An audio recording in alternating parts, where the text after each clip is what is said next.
Hello, എല്ലാവർക്കും ഇന്നത്തെ വീഡിയോയിലേക്ക് സ്വാഗതം. അപ്പോൾ നമുക്കൊന്നൊരു ഈവനിങ് സ്നാക്ക് നോക്കിയാലോ. അതിനായിട്ട് ഞാനിവിടെ ചെറുപഴമാണ് കേട്ടോ എടുത്തിട്ടുള്ളത്. അപ്പോൾ ഇത് നേന്ത്രപ്പഴം കൊണ്ട് നിങ്ങൾ ഉണ്ടാക്കി നോക്കരുത്. ചെറുപഴം അല്ലെങ്കിൽ റോബസ്റ്റോ ഒക്കെ പറ്റും കേട്ടോ. അതിലേക്ക് ഞാൻ കുറച്ച് അരിപ്പൊടിയും കുറച്ച് മൈദപ്പൊടിയും അതിലേക്ക് കുറച്ച് പഞ്ചസാരയും ഉപ്പും ബേക്കിംഗ് സോഡ ഇട്ടിട്ട് കുറച്ച് വെള്ളം ഒഴിച്ചിട്ട് മിക്സിയിലൊന്ന് അരച്ചെടുത്തു കേട്ടോ. ഈ ഒരു മാവിൻ്റെ ഈ ഒരു പരിവും ഇതാണ്. ഓവറായിട്ട് വെള്ളം ഒഴിച്ച് കൊടുത്ത് അരച്ചെടുക്കരുത്. അതിനുശേഷം നമ്മൾ എണ്ണ ചൂടായിട്ട് എണ്ണയിലേക്ക് ഡയറക്റ്റ് നമ്മൾ കൈ കൊണ്ട് ഇങ്ങനെ എടുത്തെടുക്കുമ്പോൾ നമുക്ക് കയ്യിലൊക്കെ ഒട്ടിപ്പിടിക്കില്ല. അതിന് പകരമായിട്ട് ഞാനൊരു കവർ നന്നായിട്ട് നമ്മൾ കടയിൽ നിന്നൊക്കെ കൊണ്ടുവരുന്ന കവറിനെ നന്നായിട്ട് തുടച്ച് വൃത്തിയാക്കിയിട്ട് അതിലേക്ക് മാവ് ഒഴിച്ചിട്ട് മേൽഭാഗം കെട്ടി കൊടുത്തിട്ട് അടിഭാഗത്ത് ചെറുതായിട്ടൊന്ന് കട്ട് ചെയ്തിട്ട് അതുകൊണ്ടാണ് കേട്ടോ ഞാൻ എണ്ണയിലേക്ക് മാവ് ഒഴിച്ച് കൊടുക്കുന്നത്. നല്ല സിമ്പിളാണ്, നമ്മളെ കയ്യിലാവില്ല, പെട്ടെന്ന് നമുക്ക് റെഡിയാക്കാനായിട്ട് പറ്റുന്നുണ്ട്. അപ്പോൾ ഈ ഒരു ചാനൽ നിങ്ങൾ ആദ്യമായിട്ട് കാണുന്നുണ്ടെങ്കിൽ എന്തായാലും ചാനൽ സബ്സ്ക്രൈബ് ചെയ്യാൻ മറക്കരുത്.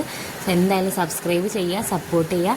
അതോടൊപ്പം തന്നെ ഈവനിങ് സ്നാക്ക് കുട്ടികൾക്കൊക്കെ ഉണ്ടാക്കി കൊടുക്കാനായിട്ട് എന്തായാലും ട്രൈ ചെയ്തിട്ട് നിങ്ങൾ കമൻറ്റ് ബോക്സിൽ അറിയിക്കുക കേട്ടോ. നിങ്ങൾക്ക് ഇഷ്ടപ്പെട്ടോ ഇല്ലയോ എന്നൊക്കെ ഒന്ന് അറിയിക്കുക. നിങ്ങളുടെ ഫ്രണ്ട്സിനും ഫാമിലിക്കും ഒക്കെ ഒന്ന് ഷെയർ ചെയ്തിട്ട് കൊടുക്കുക. അപ്പോൾ എന്തായാലും നമ്മുടെ ഈ ഒരു ചാനൽ സബ്സ്ക്രൈബ് ചെയ്ത് സപ്പോർട്ട് ചെയ്യാൻ മറക്കരുത്. Okay, thank